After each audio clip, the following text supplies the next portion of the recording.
Well, welcome to another Roman history walk, and today you'll find me on the Antonine Wall, particularly at the fort and ditch at Croy Hill in the central section. Just at the beginning of the walk, this fantastic sculpture named Silvanus, after the Roman god of the woods, stands. The head looks east, but today we're going to look west, and the camera's swinging around now to the gorse-covered remains of the north ditch of the Antonine Wall. The north ditch of the Antonine Wall was particularly deep, up to 5 metres in places, and cut through solid rock where needed. And to the south of this was the great turf rampart, probably standing around 4 metres high, and maybe with a timber breastwork over the top, and a wall walk. Well, after the great Emperor Hadrian died in 138 AD, his successor Antoninus Pius came to the throne and decided to push the Roman Empire again a little bit further north into Caledonia, which is now modern Scotland. And the Romans stayed up here. They built a wall of timber with a rampart and a dirty great north ditch and fortlets and forts as well. No modern aircraft though to disturb their filming. They also built something that was an innovative as well, which is the military way, which I'm walking on at the moment.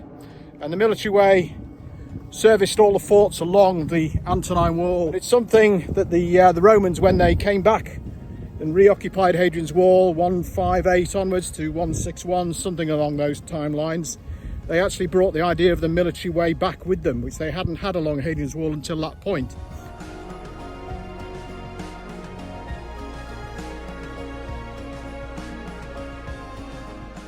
The wall itself was just under 60 kilometres in length and stretched from the Forth to the Clyde, and had 16 forts along its length. Just east of the fort there's a break in the north ditch just to allow the Romans to venture north across the wall itself.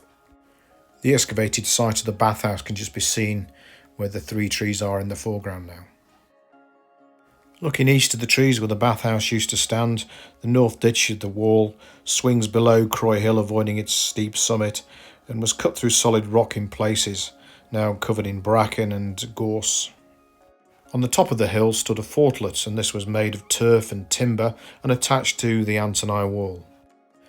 As on Hadrian's Wall, plans were subject to change, and in this case on the top of the hill the Mall fortlet was joined by a larger fort which stood on the small flat shoulder just beneath the summit. There is evidence to suggest that an earlier 1st century fort temporary camp may have existed on the site. The outer walls of the fort would have been built of turf with the interior buildings of timber. This reconstruction of Bar Hill shows what it would have looked like.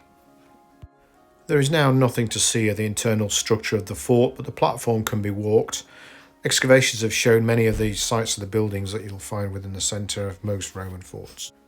Once the Antonine Wall was abandoned, many forts still existed beyond Hadrian's Wall, some 15 to 20 miles, but slowly they were abandoned one after another around the time of Constantine in the early 4th century, and the Roman Empire retreated back behind Hadrian's Wall for the final time.